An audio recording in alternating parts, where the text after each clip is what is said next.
विद्यार्थी मित्रांनो, सह्याद्री ट्युटोरियल्स मध्ये तुमचं स्वागत आहे. या वर्षी सीईटीचा स्कोर पण कळालाय, पर्सेंटाइल पण कळालाय, रँक कळायचं फक्त राहिलंय. पण हे अनालिसिस तर कळाले पक्क आपल्याला. मी तुम्हाला सांगू का, हे जे स्टुडंट आहेत ना, हे माझ्याच क्लासचे स्टुडंट आहेत. हा पण. ओके. मी यांचं जेव्हा पर्सेंटाइल जेव्हा चेक केलं, मी तुम्हाला क्लिअरली सांगतो. 86 मार्क आहेत आउट ऑफ 200. 94 पर्सेंटाइल पडलेत. ओके. 77 स्कोर झालाय out of 200. 89 percentile close to 90 बरं का. 89.8 क्लोज टू 90 लिहिलंय मी. मग आता मला सांगा, जर 86 मार्काला 94 पर्सेंटाइल, 77 ला 90 पर्सेंटाइल आहे, तर 55 ला किती पर्सेंटाइल? मी तुम्हाला सांगतो, की 55 ला तुम्हाला वाटेल निदान 60, 70, 80 पर्सेंटाइल नाही, फक्त 21 पर्सेंटाइल. शॉकिंग आहे ना? तिन्ही मुलं एकाच लेव्हलची आहेत. तिघांच्याकडनं अपेक्षा होत्या. अपयश आलंय, मी मान्य करतोय. याचं कारण तुमच्याबरोबर डिस्कस करायचं आहे मला. एक लक्षात घ्या, कारण मेन आहे की परीक्षेतली मानसिकता. मी तुम्हाला सांगू का? मी स्टुडंटशी बोललो. तो मला म्हणला, की मॅथ्सचा पेपर सर इतकी भीती वाटली बघून ना मला, एवढी भीती वाटली मला ना, की मला काही सुचतच नव्हतं. मग मी त्याला म्हटलं, "अरे, मी नेहमी वरद नावाच्या एका स्टुडंटचा एक्झाम्पल देतो. मी तुम्हाला परत ते एक्झाम्पल परत रिपीट करतो." काय एक्झाम्पल आहे? वरद सध्या पी-आय-सी-टी मध्ये आहे लक्षात घ्या. म्हणजे तुम्हाला कळालं असेल त्याचं पर्सेंटाइल टॉपचं पर्सेंटाइल होतं. पण जेव्हा फिजिक्स केमिस्ट्रीचा पेपर गेला, बरा गेला हो. फिजिक्स केमिस्ट्रीचा पेपर बरा गेला. पण जेव्हा मॅथ्सचा पेपर स्टार्ट झाला, पहिला क्वेश्चन नाही आला, दुसरा, तिसरा, चौथा असे ओळीनं 14-15 प्रश्न त्याला त्यातला एकही क्वेश्चन सॉल्व्ह होत नव्हता.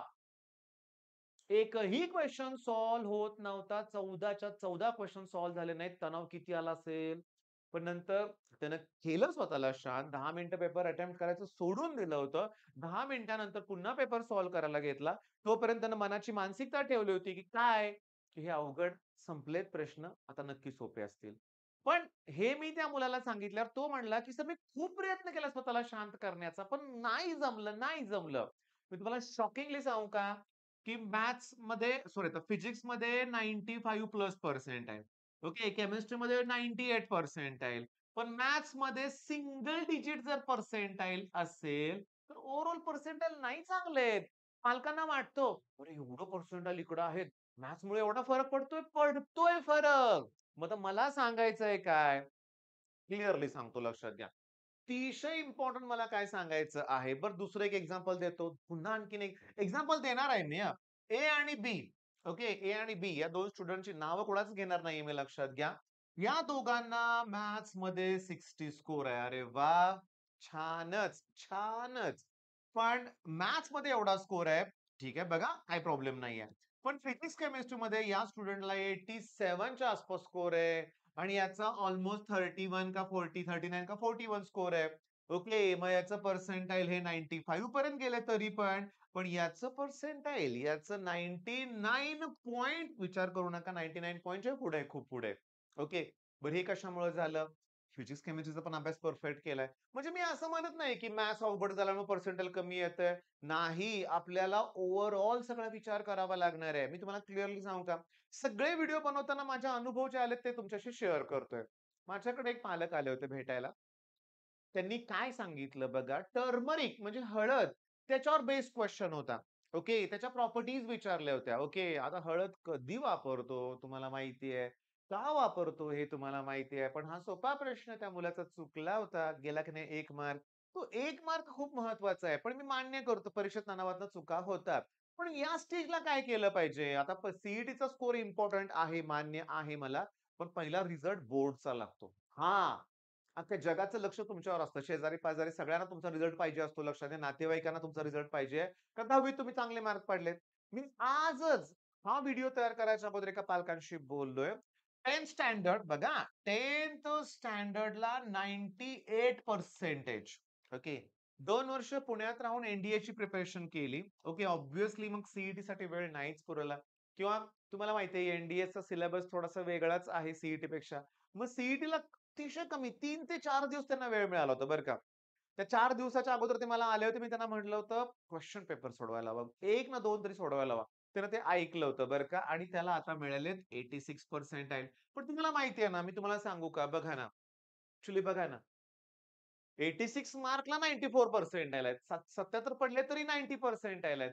मग याचा अर्थ या ज्या स्टुडंटला 86 पर्सेंटाइल आले, त्याचा स्कोर 70 ते 80 च्या दरम्यान असणार आहे आउट ऑफ 200. पण मला काय म्हणायचंय, एन-डी-एची प्रिपरेशन करत असताना बघा मी मी आता पुढचं माझे 5 मिनिटं आहेत ना, कदाचित एखाद्या मुलाला जरी कळालं, हे माझं काय चाललंय सांगणं, तर मला ते सार्थक होईल सगळ्या गोष्टी. या व्हिडिओचं सार्थक होऊन जाईल. काय मला सांगायचंय, तुम्ही एन-डी-एची प्रिपरेशन करताय ना, करा ना. बेस्ट आहे. मी तुम्हाला सांगतो जो 98 पर्सेंटाइलचा स्टुडंट जेव्हा मी त्याला बघितलं ना, मी इम्प्रेस झालो होतो बरं का. एक्स्ट्राऑर्डिनरी स्टुडंट होता बरं का. ओके. एन-डी-एची प्रिपरेशन करत होता. एन-डी-एच्या रिझल्टबद्दल मी काय विचारलेलं नाही त्याला. ओके. बरं, तुम्ही जे प्रिपरेशन करताय. छानच. करा. करताय ना, करा. पण तुम्ही या 2 एक्झामची तयारी करत असताना माझा एक प्रश्न आहे तुम्हाला, की तुम्ही बोर्डची एक्झाम देणार आहे का नाही देणार? देणार आहात ना तुम्ही? यांना तर 75% चा क्रायटेरिया ना. याचा क्रायटेरिया मला माहीत नाहीये, पण बोर्डची एक्झाम द्यावी लागणार ना. अरे ती बोर्डची एक्झाम देत असतानाच सी तयारी होऊ शकते.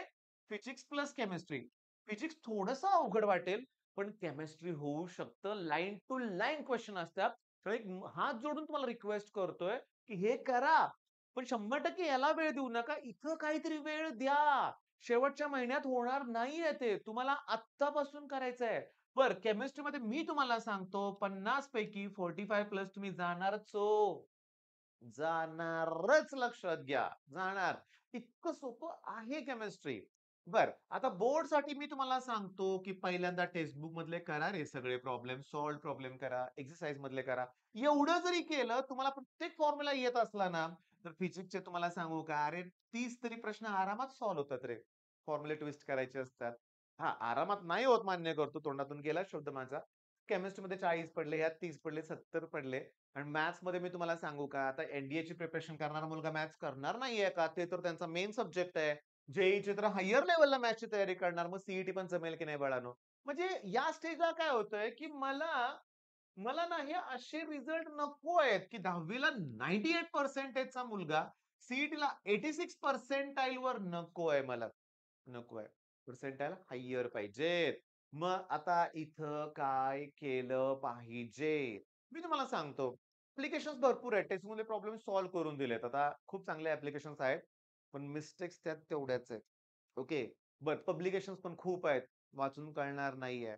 बरं या मुलांचा मोठा प्रॉब्लेम, या मुलांचा पहिला प्रॉब्लेम येतो टेक्स्टबुक मधले प्रॉब्लेम सॉल्व्ह करत असताना, की त्यांना लॉग टेबल जमत नाही. मी तुम्हाला एक रिक्वेस्ट करतोय, तुम्ही आपल्या व्हिजन बॅचमध्ये जाऊन, फिजिक्स, न्यूमेरिकल आणि ऑर्गॅनिक केमिस्ट्री बॅचमध्ये जाऊन 10 ते 15 फ्री व्हिडिओ आहेत. ते बघा रे बाळांनो. मी प्रत्येक न्यूमेरिकल पुस्तकातलं सॉल्व्ड ॲज वेल ॲज टेक्स्टबुक मधलं सगळं घेतलंय रे. आणि बोर्डच्या एक्झाममध्ये अरे 70 मार्काचा पेपर असतो. त्यातले 35 मार्क 100% गॅरंटीनं न्यूमेरिकलचे असतात रे. ते जातात मुलांचे मार्क रे. तुम्ही आत्ता सुरुवात करा. मी असं ओरडून सांगतोय ना तुम्हाला याच्या पाठीमागचं रिझन आहे. सगळं झाल्यानंतर रडण्यात काय अर्थ आहे? आता मी तुम्हाला क्लिअरली सांगतो लक्षात घ्या. क्लिअरली सांगतोय तुम्हाला मी, की तुम्ही बोर्डच्या एक्झामकडं लक्ष द्या. त्यासाठी YouTubeचा वापर करा. मी क्लिअरली सांगतो, की फिजिक्सला तुम्हाला आर-जी सर आहेत, की ज्यांनी 100% सिलेबस घेतलाय. फिजिक्स ज्ञान मुकेश नायक सर आहेत, की त्यांनी 4-5 वेळा YouTubeवर सिलेबस शिकवलाय सांगतो. पोर्शन कंप्लीट केलाय. त्याच्यानंतर मी तुम्हाला सांगतो फिजिक्सला स्टडी चक्र नावाचं चॅनल आहे, की 100% यांनी छान घेतलेलं आहे. किती झाले चॅनल्स फिजिक्सला? खूप झाले की नाही सांगा बघू. आता केमिस्ट्रीला तुम्हाला सोविंद सर आहेत. म्हणजे मी बघा ह्याने 100% सिलेबस शिकवला. मी मान्य करतो. मी नाही 100% घेतलं माझ्या चॅनलवर. मी भरपूर व्हिडिओ अपलोड केलेत. छोटे-छोटे व्हिडिओ अपलोड केलेत. पण यांचं कष्ट आहे हे मान्य केलंच पाहिजे. आता मॅथ्सला सुद्धा ऑब्व्हियसली मॅथ्स म्हणलं की पटकन तुम्हाला दिनेश सरांचं नाव येतंच समोर. ओके. त्यांनी कितीतरी वेळा YouTubeवर हा कंटेंट आहे रे. तुमच्या रेग्युलर लेक्चर्समधून, सी-ई-टीच्या तयारीतून, जे-ई-ईच्या प्रिपरेशनमधून, एन-डी-एच्या प्रिपरेशनमधून, बोर्डच्या एक्झामसाठी चॅनलचा वापर नक्की करा. बरं, आपल्या सह्याद्री ट्युटोरियल्स या चॅनलवर ना तुम्ही असं सर्च करू शकता. फर्स्ट लॉ ऑफ थर्मोडायनामिक्स मला करायचा आहे. मला सेपरेट व्हिडिओ मिळेल तुम्हाला. पास्कल्स लॉ बघायचा आहे, सेपरेट व्हिडिओ दिसेल. स्टोक्स लॉ सेपरेट दिसेल. Newton's law of viscosity separate दिसेल. मग आपल्या चॅनलवर तसे व्हिडिओ आहेत. ओके. अ, तुम्हाला सांगतो लक्षात घ्या. इतके छान व्हिडिओ घेतलेत मी साध्या भाषेत. पी-एच आणि पी-ओ-एच करायचे आहेत. विथ न्यूमेरिकल सॉल्व्ह करायचं लॉग टेबल शोधा. पी-एच आणि पी-ओ-एच सह्याद्री ट्युटोरियल्स सर्च करा. गॅलव्हॅनोमीटरला एमीटरमध्ये कन्व्हर्ट करायचं आहे. Galvanometer as a ammeter. Sahyadri tutorials पुढे सर्च करायचं. व्हिडिओ लगेच सापडेल तुम्हाला. मग आता लक्षात आलं. लक्षात आलं का? मी पुन्हा एकदा रिपीट करतोय. आता हा व्हिडिओ तयार करत असताना 1-2 मुलं आले. त्यांच्यासाठी मी रिपीट करतोय. त्यांना पण ते पटेल, की तुम्ही कोणत्याही कॉम्पिटिटिव्ह एक्झामची तयारी करत असताना, कुठलीही एक्झामची तयारी करत असताना, तुमच्या डोक्यात एक पाहिजे, कुठलीही एक्झाम असू दे, नीट राहिलं की रे. हां. कुठलीही एक्झाम असू दे, पहिली गोष्ट ही एक्झाम तर द्यावी लागेल की नाही सांगा बघू? मुलं ह्याकडे 100% दुर्लक्ष करतायत. ह्याची प्रिपरेशन म्हणजे एम-सी-क्यू सॉल्व्हिंग करत बसतात आणि हे राहतंय. बरं आता पुन्हा कन्क्लुजन काय? की बोर्डसाठी केमिस्ट्रीची तयारी करत असताना सी-ई-टीचा अभ्यास 100% होतो. टेक्स्टबुक मधले लाईन टू लाईन क्वेशन्स आहेत लक्षात घ्या. बरं. बोर्डसाठी फिजिक्स करताना जेव्हा तुम्ही न्यूमेरिकल करणार, न्यूमेरिकल तेव्हा 50% तरी सी अभ्यास होऊन जातो. फॉर्म्युल्याशिवाय कसे न्यूमेरिकल जमतील तिथले सुद्धा. आणि सगळ्यात इम्पोर्टंट बोर्डसाठी मॅथ्सचा अभ्यास करताना टेक्स्टबुकवर ज्याची कमांड असेल, टेक्स्टबुकमधलं कुठलंही न्यूमेरिकल दिलं तर इमिडिएटली ज्याला सॉल्व्ह करायला जमेल, त्याला सी अवघड जाणार नाही. तो तर बेस आहे. मग चला सुरुवात तर चांगली झाली. कळालंय तुम्हाला हे. आता एक रिक्वेस्ट करतोय. आता किती मिनिटं? मी जवळ-जवळ 10 मिनिटं बोललेलो आहे. चला, ज्यांनी शेवटपर्यंत व्हिडिओ बघितला ते नक्की ह्याचं कॉमेंट करतील. तुमच्या युनिट टेस्टचा फिजिक्स, केमिस्ट्री, मॅथ्सचा पोर्शन मला कमेंटमध्ये सांगा. त्याचे आय-एम-पी क्वेशन द्यायला सुरुवात करतो. ओके. म्हणजे ना एक जरी कॉमेंट आला तर एवढा आनंद होईल ना, कोणत्या गोष्टीचा, की चला शेवटपर्यंत व्हिडिओ बघतायत मुलं, या गोष्टीचा आनंद होईल. ओके. मग चला हा व्हिडिओ थांबवतोय तर मी. All the best.